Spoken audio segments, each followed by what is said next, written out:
পরবর্তী জন্মে অন্তত আবার একবার মনুষ্য দেহ পাবো, মানব জন্ম আমরা অন্তত লাভ করতে পারবো। আমরা যেমন ইট কাঠ পতঙ্গ বৃক্ষলতা গুল্ম কীট পতঙ্গ হয়ে আমরা ৮০ লক্ষ বার এসেছিলাম, তারপরে দুর্লভ মানব জন্ম পেলাম। কিন্তু এই জন্মের কৃতকর্মের ফলে সদ্গুরু গ্রহণ না করার জন্য তারা হয়তো এই দুর্লভ মানব জন্ম আর পাবো না। কিন্তু যারা পুরুষোত্তমের চরণ লাভ করেছে, জীবন্ত সদ্গুরুকে পুরুষোত্তমকে যারা লাভ করেছে, ঠাকুর পরিষ্কার করে অমীয় বাণী গ্রন্থে আপনারা পড়ে দেখবেন, সেখানে অশ্বিনী কুমার বিশ্বাসীরা প্রশ্ন করতে না ঠাকুর বলছেন অন্তত পক্ষে একবার মানব জন্ম আপনাদের আবার হবে, যাতে আপনারা এই যজন প্রীতি করতে পারেন, সস্তনী সদাচার করতে পারেন, পরম পিতা আরেকবার করে সুযোগ আপনাদের দেবেন। তাই বলছে দুদিন বাদে অজানা ঠিকানায় আমরা যাব না, অজানা ঠিকানায় তারা যাবে যারা সদ্গুরুর চরণ লাভ করতে পারে।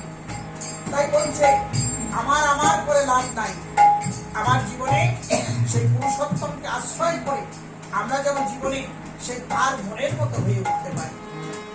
তাই বলছে কত রাজা বাদশা এলো,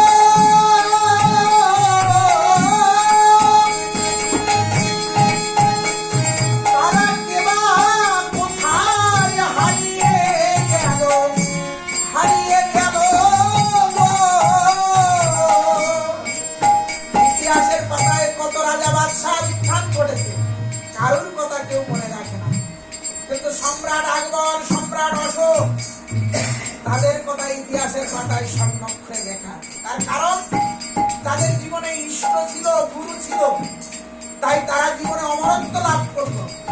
তাই বলছে কত রাজা বাদশা এলো, তারা কেবা কোথায় হারিয়ে গেল।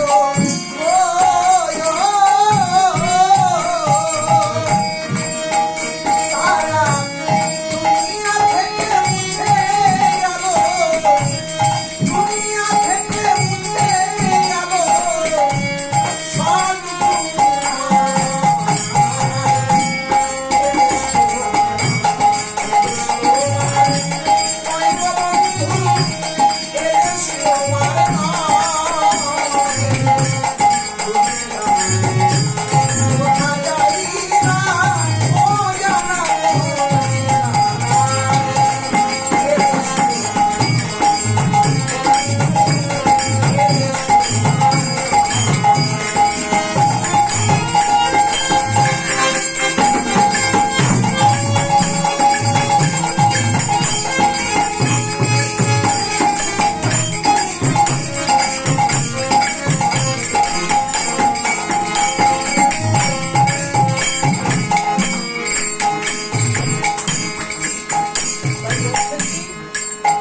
যারা আমার আমার করে আমি আমার জীবনের সব সময় কাটিয়ে ফেললাম, এরা কেউ আমার আমার নয়, একমাত্র তিনি আমার ছিল আপনার সোহাগ বন্দে ভরা।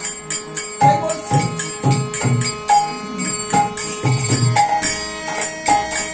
যাদের ভাগ্য তুমি আপন আপন, কেউ তোমার নয় গো আপন গো।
পারবো না। আমাদের জীবনের শেষ দিন পর্যন্ত প্রাণ ভরে আসুন আমরা শুধু তাকে ডাকি, শুধু তিনি আমার, আমি তার, শুধু তার আর তিনি আর আমার মাঝখানে কোনো ফাঁক থাকবে না, শুধু ঠাকুর তুমি আর আমি।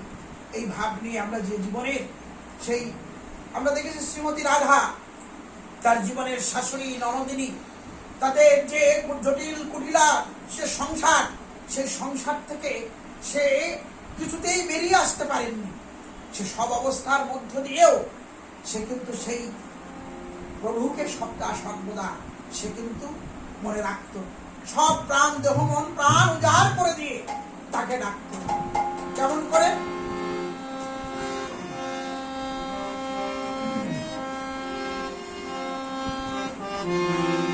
চোখের জলে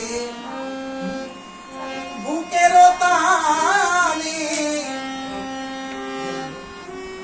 সুধা মাখানা সাধো ডাকার মতো তারে ডাকো। শুধু ডাকলেই হবে না, ডাকার মতোই ডাকতে হবে। কেমন? চোখের জলে বুকের তানে, চোখের জলে বুকের তানে সুধা মাখানা সাধো ডাকার মতো তারে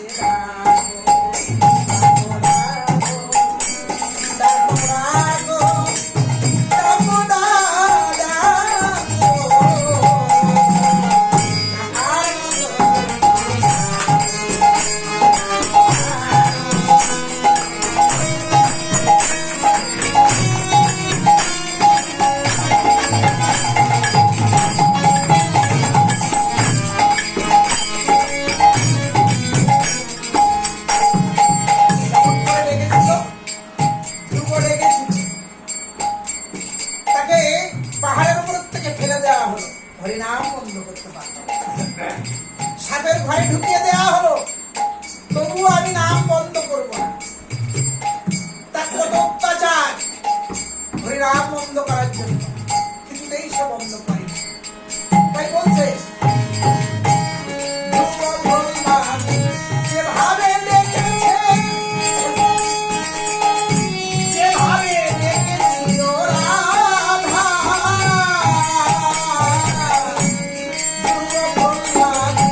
যেভাবে ডেকেছে, যেভাবে ডেকেছিল রাধা, তেমনি করিয়া ডাকরে সোনামা, তেমনি করিয়া,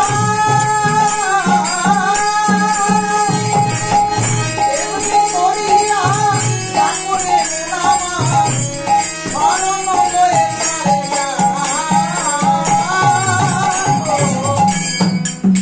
তুমি ডাকার মতো বেশি স্টাইল দিলাম, ডাকো ডাকার মতো তারে ডাকো, ডাকো,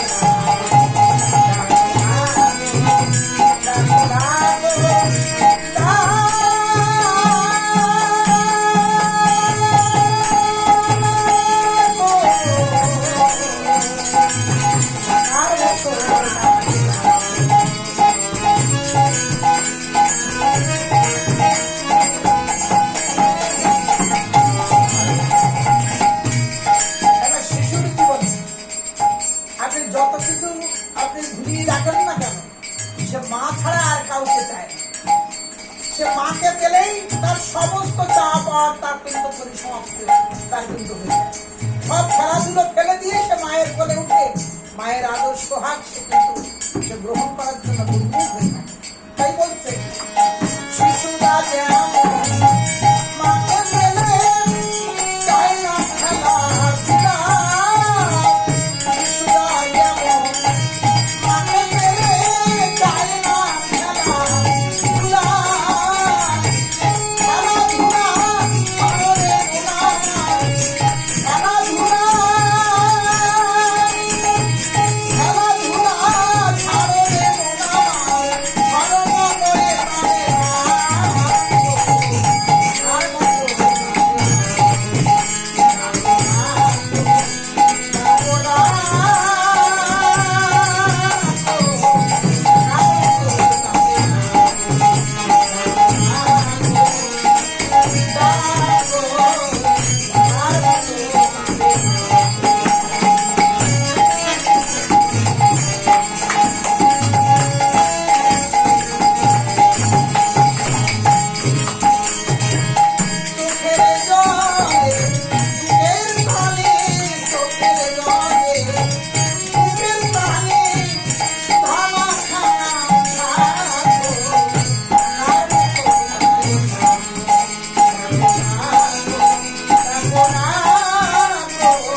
আমরা যেন আমাদের জীবনের সর্বসত্তা দিয়ে পুরুষোত্তমকে পূজা করে আমাদের